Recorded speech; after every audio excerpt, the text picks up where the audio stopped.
Namaste. I welcome all of you in online classes of mathematics.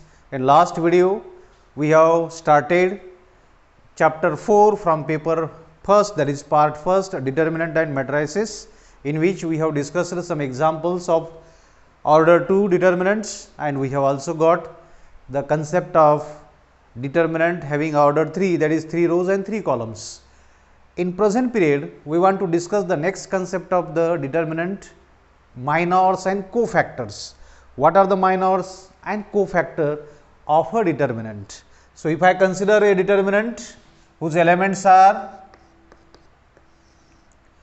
1, 2, 3, minus 2, 1 with minus sign, 4, 0, minus 3 and 5. So, this is a determinant containing 9 elements, and we want to get the concept, simple concept of minor. आप minor find करना चाहते हैं, तो ये minor क्या है? तो minor इस हर एक एलिमेंट का आप फाइंड कर सकते हैं. तो एलिमेंट अगर पोजीशन वाइज आप डिनोट करेंगे तो ये पहला जो वन एलिमेंट है कौन से पोजीशन पे है? तो पहला रो पहले कॉलम, पहला रो दूसरे कॉलम, 3 की लोकेशन है पहला रो तीसरा कॉलम, -2 जिस पोजीशन पे है ये दूसरा रो पहला कॉलम, ये दूसरा रो दूसरा कॉलम और ये दूसरा रो तीसरा कॉलम. 0 की लोकेशन आप कह सकते हैं कि तीसरा रो पहला कॉलम, -3 की लोकेशन है तीसरा रो दूसरा कॉलम और 5 की लोकेशन है तीसरा रो तीसरा कॉलम. तो इस तरह से आपके पास ये 9 जनरल नोटेशन है एलिमेंट्स के लिए जो पर्टिकुलर रो और कॉलम में बिलोंग होते हैं. तो इन हर एलिमेंट का आप माइनर फाइंड कर सकते हैं. ये 9 माइनर्स आपको मिलने वाले हैं.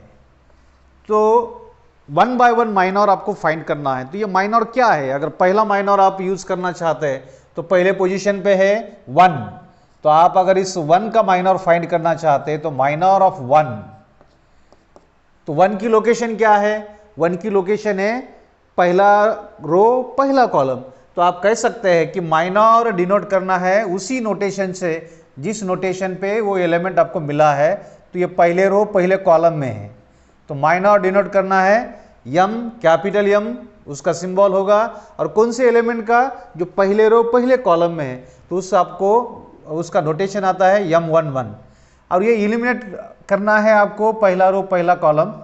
तो पहले रो के जो आपका पहला सबस्क्रिप्ट है ये रो का नंबर इंडिकेट करता है, तो पहला रो और साथ में पहला कॉलम भी आपको इलिमिनेट करना है इस डिटर्मिनेंट से. तो पहला रो पहला कॉलम इलिमिनेट करने के बाद आपको जो 4 एलिमेंट मिलते हैं उनको आपको लिखना है एक डिटर्मिनेंट में, और उसका आप एक्सपांशन भी दे सकते हैं, वैल्यू भी निकाल सकते हैं. तो वैल्यू निकालते समय ये पहले दोनों का प्रोडक्ट आता है -5, बीच में फॉर्मूले से माइनस, और ये दोनों का प्रोडक्ट आता है -12. तो आपको ये वैल्यू मिलती है -5 + 12, तो ये वैल्यू आपको 7 मिलती है. तो जो पहला माइनर है M11, ये आपने कैसा फाइंड किया है? तो M11 को पहला जो सबस्क्रिप्ट 1 है, तो पहले रो को छोड़ा है आपने उस डिटर्मिनेंट से, और दूसरा नंबर भी उसके बेस को 1 ही है, तो आपने पहला कॉलम भी आपने छोड़ा है. तो पहला रो पहला कॉलम एलिमिनेट करने के बाद जो बाकी के 4 एलिमेंट डिटर्मिनेंट में लिखेंगे तो वो डिटर्मिनेंट या फिर उस डिटर्मिनेंट एक वैल्यू होती है. तो ये 7 या फिर ये डिटर्मिनेंट, इसको इस एलिमेंट का कौन से एलिमेंट का? A11 जो पहले रो पहले कॉलम में है उसका आप माइनर कह सकते हैं. तो मैं अगर नेक्स्ट एलिमेंट की तरफ आता हो तो मुझे माइनर निकालना है इस 2 का. सो माइनर ऑफ 2, तो 2 की लोकेशन क्या है? तो इसको इसके साथ कंपेयर कर सकते हैं. तो 2 जिस लोकेशन पे है वो लोकेशन की पोजीशन है पहला रो दूसरा कॉलम, तो माइनर डिनोट किया जाता है M12 से. और इस 1 को और 2 को मीन्स रो नंबर फर्स्ट और कॉलम नंबर सेकंड को अगर एलिमिनेट करते हैं तो ये आपका रो नंबर फर्स्ट है, ये आपको रो नंबर सेकंड है, ये आपका मिलता है रो नंबर 3, ये पहला कॉलम है, ये दूसरा कॉलम है, ये तीसरा कॉलम है. तो आपको क्या छोड़ना है? पहला रो छोड़ना है और दूसरा कॉलम छोड़ना है. तो ये छोड़ने के बाद रिमेनिंग 4 एलिमेंट को डिटर्मिनेंट में लिखेंगे तो वही उसका माइनर मिलता है. तो -2 है, ये 4 है, यहाँ 0 है और ये 5 है. ओके, तो आपने ये 4 एलिमेंट को लिखा है डिटरमिनेंट में, जो इसकी माइनर की वैल्यू बन जाती है, या फिर इसका वैल्यू आपको निकालते हैं तो ये दोनों का प्रोडक्ट -10 और ये माइनस फार्मूले से बाद में 0, तो इसकी वैल्यू भी आपको -10 मिलती है। अब आपका नेक्स्ट टारगेट होगा कि इस एलिमेंट का माइनर फाइंड करना है जो लास्ट पोजीशन पे है पहले रो के। तो minor of this element that is 3, और 3 की लोकेशन क्या है, पहला रो तीसरा कॉलम। तो आप कह सकते हैं कि माइनर का नोटेशन आएगा M13 और उसमें 4 एलिमेंट आएंगे, लेकिन एलिमेंट किसके नहीं आते हैं, पहले रो और तीसरे कॉलम के। पहले रो और तीसरे कॉलम के एलिमेंट छोड़ के रिमेनिंग चारों का आपको डिटरमिनेंट बनाना है। तो -2 -1 0 -3। फिर आपका इसका एक्सपांशन मालूम है, तो ये दोनों का प्रोडक्ट आता है 6, बीच में माइनस और ये 0, तो इसकी वैल्यू आपको 6 मिलती है। अब आपको चलना है, नेक्स्ट एलिमेंट आपका है A21 वाला, दूसरे रो पहले कॉलम में, जिसकी एग्जैक्ट वैल्यू है -2। तो आप माइनर ऑफ -2, तो -2 की लोकेशन जो है, उस लोकेशन का सबस्क्रिप्ट जो है इस m को देना चाहते, तो माइनर -2 का या फिर इस पोजीशन का माइनर आप डिनोट करेंगे M21 से। अब इसको फाइंड करते समय आपका वर्क क्या होगा, फाइंड करते समय आपका ये वर्क होगा कि आपको छोड़ना है दूसरा रो, ओके, और कॉलम कौन सा छोड़ना है, पहला कॉलम। तो दूसरा रो पहला कॉलम छोड़ने के बाद रिमेनिंग जो नंबर्स है उनको अगर आप कंबाइन करते हैं डिटरमिनेंट में, तो उसकी वैल्यू बन जाती है दैट इज 10 माइनस फार्मूले से, और ये बीच में माइनस है और इनका प्रोडक्ट भी -9 आता है। तो ये आपको आगे जाके मिलती है वैल्यू -9 + 10 दैट इज 19। फिर आप आगे जाएंगे तो आपको चलना है इस -1 के पास, जो दूसरे रो दूसरे कॉलम के पास है। तो माइनर ऑफ -1, तो उसका नोटेशन आता है M22। दूसरा रो दूसरा कॉलम उसका पोजीशन इंडिकेट करता है। तो आप छोड़ना चाहते हैं, एलिमिनेट करना चाहते हैं दूसरे रो दूसरे कॉलम के साथ, छोड़ने के बाद रिमेनिंग नंबर्स आपको मिलते हैं 1305। फिर आप इसकी वैल्यू अगर फाइंड करना चाहते हैं तो फाइंड कर सकते हैं। तो ये वैल्यू आपको देता है 5 - 0 दैट इज 5। फिर आप अगर लेके जाते हैं उसको आगे, तो ये आपका नेक्स्ट एलिमेंट होता है दूसरा रो तीसरे कॉलम के पास जो 4 है। तो आप माइनर 4 का निकालना चाहते हैं, तो माइनर ऑफ 4, अब ये दूसरे रो लेकिन तीसरे कॉलम में है, so that we can use its notation as M23 and eliminating second row with third column. Eliminating second row with third column, we get the remaining element as 1 2 0 -3. And when we take cross of 4 element, first two number gives us the product as -3 and second two number gives us 0, so the answer is -3. Now I am having another 3 numbers in third row, so starting with 0 I want to get minor of 0। तो आप 0 का अगर minor find करना चाहते हैं तो minor of 0 कहाँ है, तो 0 है तीसरे रो में और पहले कॉलम में। तो आप इनको छोड़ के, तीसरे रो और पहले कॉलम को छोड़ के रिमेनिंग चारों को अगर आप डिटरमिनेंट में यूज करेंगे तो ये वैल्यू आपको मिल जाती है 23 -14। और इसका क्रॉस आप इमीडिएट कह सकते हैं कि ये 8 है, बीच में माइनस और इसका -3 आता है, तो माइनस +3 और 8 के साथ ऐड करेंगे तो ये 11 मिलता है। उसके बाद में आपको ये -3 का माइनर फाइंड करना है। तो -3 कौन से पोजीशन पे है, -3 की पोजीशन आप अगर देखेंगे तो ये तीसरे रो और दूसरे कॉलम में है। तो तीसरे रो और दूसरे कॉलम के एलिमेंट छोड़ के आपको रिमेनिंग को डिटरमिनेंट में लिखेंगे तो उसकी वैल्यू मिलती है 1 3 और यहाँ -2 दैट इज -2 एंड 4। फिर इसका क्रॉस लिखते हैं तो ये 4 आता है और इनका क्रॉस के पहले माइनस और इसका आता है -6। अब ये माइनस +6 होगा और 4 के साथ ऐड करेंगे तो ये +10 होगा। लास्ट वाला जो एलिमेंट आपको मिला है जो कौन सी पोजीशन पे है, तीसरे रो तीसरे कॉलम के पास, तो उसका माइनर आप अगर फाइंड करना चाहते हैं तो minor of 5 this will be the minor denoted by M33, M will be capital in this case.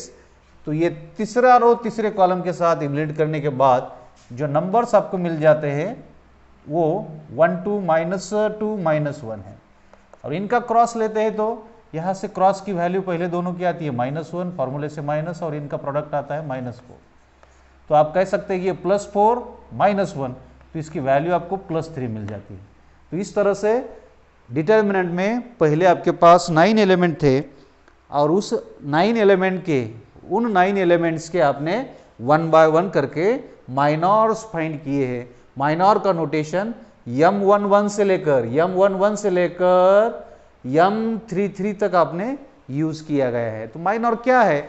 Minor है ऐसा डिटर्मिनेंट जो आपने किसी रो या किसी कॉलम को, एक रो एक कॉलम आपको कंपलसरी एलिमिनेट करना पड़ता है, और बाकी के एलिमेंट को डिटर्मिनेंट में लिखेंगे तो उस एलिमेंट का वो माइनॉर बन जाता है। तो ये सिंपल आइडिया माइनॉर के बारे में आप कह सकते हैं। In general minors are denoted by MIJ।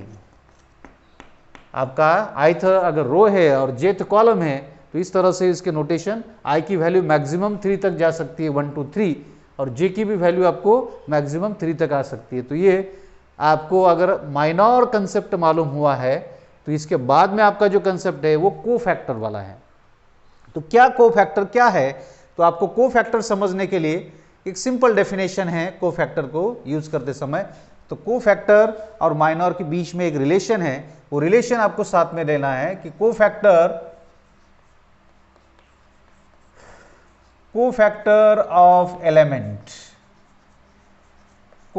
Of element AIJ, इस एलिमेंट का अगर आप कोफैक्टर फाइंड करते हैं तो ये डिनोट किया जाता है CIJ से। स्मॉल AIJ, ये 9 में से कोई भी एक नंबर एलिमेंट आपने यूज किया है जनरल में, और उसका कोफैक्टर उसी लेटर से डिनोट किया जाएगा CIJ। और जो लेटर आपने यूज किए हैं C के बेस को, जो नंबर आपने यूज किए C के बेस को, उनका आपको -1 के पावर में सम लेना है, एडिशन करनी है। इस I का J के साथ आपको सम लेना है, एडिशन करनी है। तो CIJ को फाइंड करते समय -1 के पावर में यह जो दो नंबर आप यूज करेंगे पोजीशन के हिसाब से, इनकी एडिशन आपको -1 के पावर में यूज करनी है, और इसके मल्टीप्लीकेशन में कंपलसरी आपको माइनॉर देना है उसी एलिमेंट का जिसका भी नोटेशन वही आएगा MIJ। तो आपके पास MIJ तो अवेलेबल है, आप हर एलिमेंट का CIJ फाइंड करना चाहते हैं। तो CIJ फाइंड करने के लिए आपका फॉर्मूला ये कहता है कि ये -1 के पावर में C के बेस को जो दो नंबर आप यूज करेंगे उनको ऐड करना है -1 के पावर में। वो तो इतना ही डिसाइड करेगा कि वो पॉजिटिव मेंटेन करेगा कि निगेटिव मेंटेन करेगा। आपके पास एक हिंट है कि कभी -1 का पावर अगर ऑड नंबर आता है, ऑड नंबर है तो उसका आंसर -1 ही होता है, लेकिन -1 का पावर अगर इवन नंबर है, -1 का पावर अगर इवन नंबर है तो उसकी वैल्यू आप +1 ले सकते हैं। तो इस तरह से आपके पास ये आइडिया भी आपको याद में रखनी है। तो ये जो फैक्टर है ये सिर्फ साइन डिसाइड करता है कि आने वाला CIJ ये पॉजिटिव आएगा या निगेटिव आएगा। तो आप 1 बाय 1 हर एक का कोफैक्टर अगर फाइंड करना चाहते हैं तो कोफैक्टर भी M11 से जैसे आपने माइनर को शुरू किया है उसी तरह से कोफैक्टर को भी C11 से C33 तक आप फाइंड कर सकते हैं। तो 1 बाय 1 मुझे अगर कोफैक्टर निकालना है तो माइनर आपके पास अवेलेबल है, इसलिए उनका यूज करके कोफैक्टर निकाल सकते हैं। तो कोफैक्टर ऑफ पहला एलिमेंट है आपका 1, जो कौन से पोजीशन पे है? पहला रो पहले कॉलम में, तो उसका कोफैक्टर डिनोट किया जाएगा C11, इजंट इट? तो उसका कोफैक्टर का नोटेशन आएगा C11, और C11 में जो C के बेस पे जो नंबर आपने यूज किया है ये 1 and 1, ये 11 नहीं है, इसको 11 मत कहो। पहला रो पहला कॉलम, इनको आपको ऐड करना है इस -1 के पावर में, तो 1 + 1 यहां मिलेगा, और मल्टीप्लीकेशन में उसी एलिमेंट का मीन्स 1 का, इस 1 का माइनॉर क्या है? तो माइनॉर का नोटेशन अगर देना है तो M11 ही मिलेगा। उसको अगर आप आगे लेके जाते हैं तो कह सकते हैं कि -1 के पावर में कितना नंबर मिला है? तो -1 के पावर में आपको नंबर मिला है 2, और M11 की वैल्यू आपने ऑलरेडी फाइंड की है, तो M11 की वैल्यू आपको कितनी मिली है? 7 मिली है। तो उसके m11 को रिप्लेस करने के लिए 7 यूज कर सकते हैं। अब मैं -1 का पावर चेक करना चाहता हूँ, इवन नंबर है या ऑड नंबर है। ये -1 के पावर में तो 2 है तो इवन नंबर है, और इवन नंबर जब आता है तो उसकी आंसर की वैल्यू +1 ले सकते हैं। तो ये +1 एंड 7, इसका प्रोडक्ट आप डायरेक्ट कहना है तो 7 लिख सकते हैं। तो -1 का पावर 2 है, इवन है इसलिए उसको डायरेक्ट +1 7 के साथ मल्टीप्लाई करेंगे तो उसका आंसर 7 ही मेंटेन होता है। आपका नेक्स्ट टारगेट होगा, जैसे आपने माइनर 2 का फाइंड किया है उसी तरह से को फैक्टर फाइंड करना चाहते हैं, को फैक्टर फाइंड करेंगे उस 2 का। और वो 2 कहाँ है, तो 2 है पहले रो में और दूसरे कॉलम में। जो नंबर आपने सी के बेस को यूज किया है उनका सम आपको यहां लेना है -1 के पावर में। तो 1 + 2 ये होता है 3, और उसी एलिमेंट का माइनर आपको लेना है। तो ये C11 फाइंड कर रहे हैं, C12 फाइंड करते हैं तो M12 भी यूज करना पड़ेगा। अब -1 का पावर क्या है, इवन है क्या ऑड है, -1 का पावर ऑड नंबर है, ऑड नंबर है तो वहां से तैयार होगा माइनस, और M12 की वैल्यू कितनी है, M12 की वैल्यू है -10, तो ये भी -10 है, तो ये दोनों का प्रोडक्ट आता है +10। तो इस तरह से आपको कोफैक्टर 2 का मिला है। नेक्स्ट वाला एलिमेंट है आपका कोफैक्टर ऑफ 3। अब 3 का कोफैक्टर फाइंड करेंगे तो 3 कहां है, पहले रो और तीसरे कॉलम में, तो कोफैक्टर का नोटेशन वही आएगा, पहला 1 दूसरा आता है 3। और ये जो 2 नंबर है ये 13 नहीं है, ये रो नंबर और ये कॉलम नंबर, इनकी एडिशन होती है 1 + 3 जो 4 होती है, उसको आपको -1 के पावर में यूज करना है, और माइनर उसी सबस्क्रिप्ट वाला यूज करना है, तो माइनर 1 3 वाला ही यूज करना है। तो आपको माइनर 1 3 वाला तो 6 मिला है, और यह -1 के पावर में जो नंबर है वो 4 है तो इवन है, इवन के लिए +1 आंसर आता है, और इसकी वैल्यू 4 है, तो इनका प्रोडक्ट भी आपको 4 ही मिलता है। अब आपके पहले रो के तीनों एलिमेंट के कोफैक्टर अवेलेबल हुए, आप चलना चाहते दूसरे रो के एलिमेंट के कोफैक्टर फाइंड करने के लिए, तो दूसरे एलिमेंट का कोफैक्टर फाइंड करना है, तो उसकी पोजीशन क्या है, उसकी पोजीशन पे एग्जैक्ट नंबर है -2, और उसकी पोजीशन देखेंगे तो क्या है, वो दूसरा रो पहला कॉलम। ओके, अब दूसरा रो पहले कॉलम पे आप अगर यूज करते हैं तो माइनर को -1 ये दोनों का सम पावर में देना है, और उसी सबस्क्रिप्ट वाला माइनर यूज करना है। तो -1 के पावर में जो 3 है वो ऑड नंबर है, ऑड नंबर से उससे तैयार होता है माइनस सिंबल 1 के साथ, और ये M21 कितना है, M21 की वैल्यू है 19। अब यहाँ दोनों में से एक निगेटिव तो आंसर भी आपका निगेटिव होगा, तो ये -19 आपका आंसर मिलता है। Next element -1, we want to get the cofactor of -1, cofactor of -1. -1 is in second row and second column, that's why its cofactor will be denoted by C22 as -1 raised to the power sum of these two digits. So 2 + 2 is 4, and into the minor of same subscripts 22, so M22. So -1 is having power as a even number, that's why it is accepted with +1. And what is the value of M22? What is the value of M22? M22 is 5. That's why this product is also 5. Next, we want to get the minor cofactor of this 4. So cofactor of 4 is situated in second row third column. So take the sum of these two numbers as a power of -1, so it will be 5, and same minor 2 3.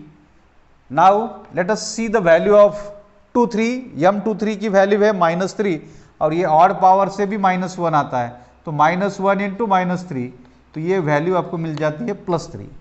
Now it is left to get the cofactor of remaining 3 elements which are in row number 3.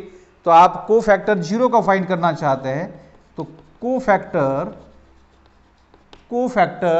Of 0 की location है तीसरा रो पहला column, so this will be denoted by C31, and it will be -1 raised to the sum of these two number 4 and into M31.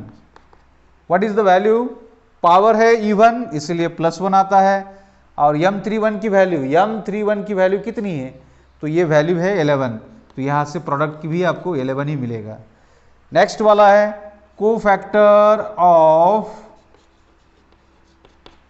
Number है आपका -3, और ये -3 कौन से पोजीशन पे, तीसरे रो और दूसरे कॉलम में, तो उसका कोफैक्टर डिनोट किया जाता है तीसरे रो दूसरे कॉलम में है तो C32 से, और ये इनकी एडिशन अगर आप -1 के पावर में यूज करेंगे तो ये 5 होगा, और उसी पोजीशन का उसी एलिमेंट का अगर आप यूज करना चाहते हैं माइनर मल्टीप्लिकेशन में तो ये ऑड पावर से आपको -1 मिलेगा, और m32 की वैल्यू एक बार आप देखते हैं तो m32 की वैल्यू है 10, तो इसमें मल्टीप्लिकेशन में 10 आने से इसका आंसर आपको -10 मिलेगा। और लास्ट वाला जो एलिमेंट आपका बाकी है दैट इज कोफैक्टर ऑफ 5, तो 5 का लोकेशन आप कह सकते हैं कि तीसरे रो तीसरे कॉलम में, तो -1 के पावर में 3 + 3 दैट इज 6 इंटू माइनर उसी पोजीशन का m33 वाला, और उसके -1 के पावर में इवन नंबर आने से +1 आंसर आता है, और m33 अगर आप यूज करेंगे तो उसकी वैल्यू आपको मालूम है ये +3 है, तो इसका प्रोडक्ट भी आपको +3 मिलता है। तो यहाँ से एक याद में रखना है, ये पैटर्न सेम है, अगर आप इस सीक्वेंस को फॉलो करते हैं, पहले रो के 3 कोफैक्टर, दूसरे रो के 3 कोफैक्टर, तीसरे रो के 3 कोफैक्टर, तो यहाँ से आपको एक समझ में आता है कि ये मेंटेन करता है plus minus plus minus plus minus plus minus plus, तो ये जो बीच का जो फैक्टर है ये साइन डिसाइड करने के लिए आपने यूज किया है। तो ये अगर आप सीक्वेंस में इस तरह से उसको रिप्रेजेंट करते, पहले रो के दूसरे रो के तीसरे रो के कोफैक्टर अगर निकालते हैं तो उसमें साइन इमीडिएट आपको मालूम करने के लिए आता है, प्लस माइनस ये सीक्वेंस अगर मेंटेन करते हैं तो उसको बीच में इतना लिखने की जरूरत नहीं है, डायरेक्ट उसको ले सकते। और साथ में एक आपको याद में रखना है, ये जो वर्क आपने किया है ये सेम वर्क आपको आगे करना है 12th में मैट्रिक्स नाम का चैप्टर है, उसमें इनवर्स फाइंड करते समय हर एलिमेंट का मीन्स 9 एलिमेंट आपको आने वाले हैं, उनका आपको कोफैक्टर जरूरी है उसमें निकालना है, और उसका आप आगे जाके इनवर्स फाइंड कर सकते हैं। तो dear student, we are having method to get the value of determinant. Expansion rule आपको मालूम है, अब वो एक्सपांशन रूल छोड़ के आप एक्सपांड करना चाहते हैं इसी सेम डिटर्मिनेंट को, लेकिन वहां माइनर और कोफैक्टर का यूज करना चाहते हैं। स्पेशली माइनर निकालते समय ऑलरेडी कोफैक्टर आपने यूज किए ही है, कोफैक्टर का यूज करके अलग रास्ते से आपके पास 6 रास्ते और मिलेंगे इस डिटर्मिनेंट को एक्सपांड करने के लिए। तो ये 6 रास्ते में से किसी भी एक आपको सेलेक्ट करना चाहते हैं। मैं पहले रो के हिसाब से तो आपको मालूम ही है एक्सपांशन, लेकिन एलिमेंट सभी यूज करके मालूम है, दूसरे रो तीसरे रो के हिसाब से पहला कॉलम दूसरा कॉलम तीसरा कॉलम यूज करके एक्सपांड कर सकते हैं। अब मुझे इस डिटर्मिनेंट का एक्सपांशन करना है, और एक्सपांशन करने के लिए आई वांट टू सेलेक्ट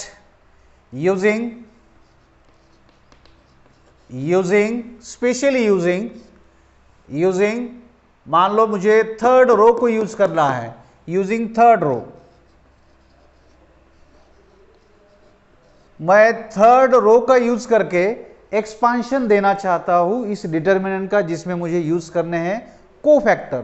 तो जनरल में अगर मैं उस एक्सपांशन रूल को इस एलिमेंट के साथ लिखूंगा तो मैं यह एक्सपांशन इस डिटर्मिनेंट का डायरेक्टली लिखना चाहता हूं, this determinant is equal to तीसरे रो का पहला जो एलिमेंट है A31। जब आप A31 कहेंगे तो एलिमेंट तो आपने A31 लिया है, लेकिन इसके मल्टीप्लिकेशन में आपको कंपलसरी लेना है उसी एलिमेंट का कोफैक्टर। तो उसी एलिमेंट का कोफैक्टर कौन सा होगा, C31। आपने एलिमेंट कौन सा लिया है, A31, तो मल्टीप्लाई करना है उसको उसके कोफैक्टर से। तो कोफैक्टर क्या है, C31। ओके, प्लस कंपलसरी आएगा। उसके बाद में आपको क्या करना है, तीसरे रो का यूजिंग थर्ड रो,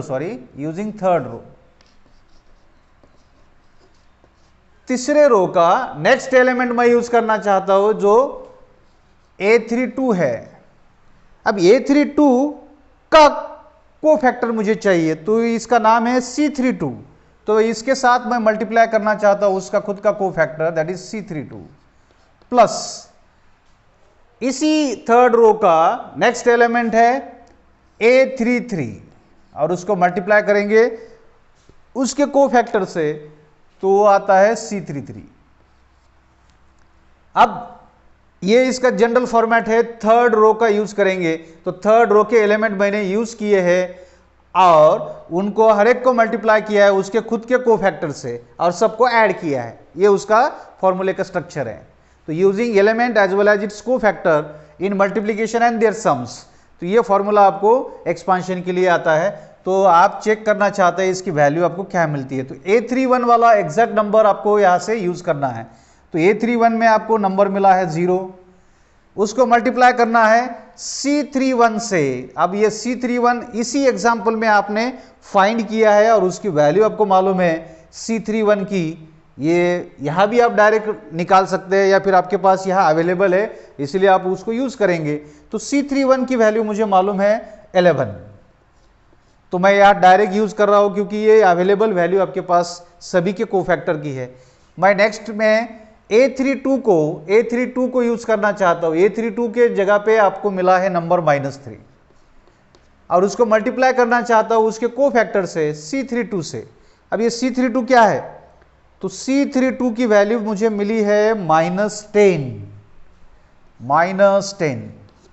नेक्स्ट में मुझे यूज करना है A33 means third row third column का पोजीशन का एलिमेंट।